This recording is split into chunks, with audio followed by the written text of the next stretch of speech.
আল্লাহ পাকের সৃষ্টিগতভাবে এক গুরু মানুষের আল্লাহ গরিব বানাইয়া সৃষ্টি করছে ধনীরে পরীক্ষা করবা লাগি, ধনীর মন পরীক্ষা করবা লাগি।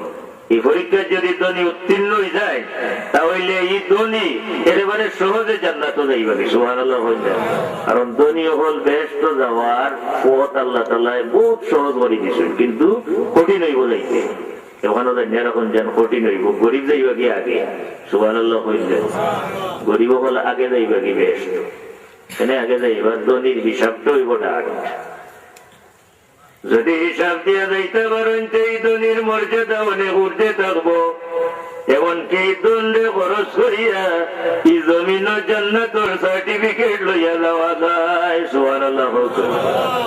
ধনী জান্নাতের সার্টিফিকেট কিয়ামতের ময়দানও কিছু ধনী ওগুলোরে ভাইবা লাগি বেহেশত মুশতাক থাকবো।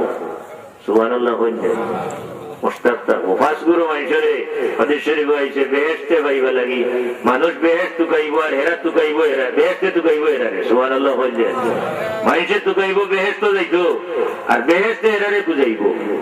খবরে পাঁচ গুরু আমি কইতাম না সারা।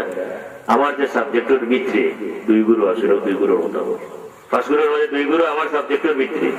এক গুরু হইলা মতে মলজিয়ান, অর্থাৎ বুকা বাগা মানুষরে দে খানা খাওয়াইব। বুকা উদার্ত মানুষরে দে খানা দিব।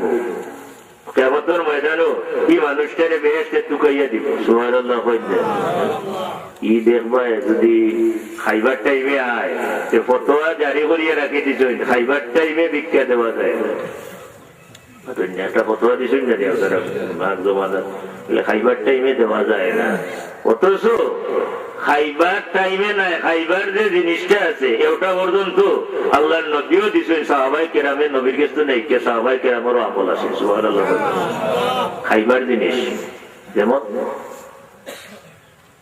আম্মা জানা আয়েশা সিদ্দিকা রাদিয়াল্লাহু তাআলা আনহা আল্লাহর নবীর কাছে দানো যে মালিকা শিক্ষা গ্রহণ করিয়া আল্লাহর নবীর জমিন তনে যাওয়ার বাদে মা আয়েশা সিদ্দিকা রাদিয়াল্লাহু তাআলা আনহারে খলিফা হলে যথেষ্ট উপঢৌকন পাঠাইছেন, অন্য অন্য মানুষে উপঢৌকন দিতা হাদিয়া দিতেন। মা আয়েশা সিদ্দিকা রাদিয়াল্লাহু তাআলা আনহা সব যা পাইতা সব গরিব গুলোরে বিলাইয়া দিলেন। সুবহানাল্লাহ। একদিনের ঘটনা, আম্মা জান আয়েশা সিদ্দিকা রাদিয়াল্লাহু তাআলা আনহা রোজা রাখছেন। রোজা ঘরের মাঝে ইফতার করার মতো রুটি, একটা রুটি ছাড়া আর কোনো কিছু নাই, রুটি মাত্র আছে। এর মাঝে একজন সাহিল আইয়া সওয়াল করছে, একজন খাদিমা আসলা আরো মহিলা ফুট ফরমাইশ শুনতাম আয়েশা সিদ্দিকার ফরমাইশ শুনতাম থাকতা। আমাদের আয়েশা সিদ্দিকার ডাকেন না কইন গো গরো সাহিলে দেওয়ার মতো কোনটা আছে? কইন মা গরো নাই কোনটা, আপনার ইফতারও লাগি রুটি আছে ছাড়া আর কোনটা নেই। আমাদের আয়েশা সিদ্দিকা রাদিয়াল্লাহু তাআলা আনহা কইন গো এই রুটি যা দান করে দেও সাহিল রে। সুবহানাল্লাহ। দিলাম দিলাম। অনেক খাদিমা বেটি বলছেন সমস্যা বলে মা ইফতার করবার সময় এই টাইমে আমি কিতা আসি দ্বিতীয় একটু গড়িমসি কররা। আমার জানা আয়েশা সিদ্দিকা আবার কইন গো রুটিটা সাহিল রে দিলাও। দিলাম দিলেই সেই ইফতারের মতো কোন জিনিস নাই করো। হঠাৎ দেখা গেল ইফতারের কিছুক্ষণ আগে একটা বকরি জবাই করিয়া গোশতর তরকারি লইয়া রুটি লইয়া মা লাগে হাজির। সুবহানাল্লাহ। আল্লাহ ব্যবস্থা করে হাজির হইতো কেন না কোন ও নেব তুমি যে টেনশন আসলে দূর। সুবহানাল্লাহ।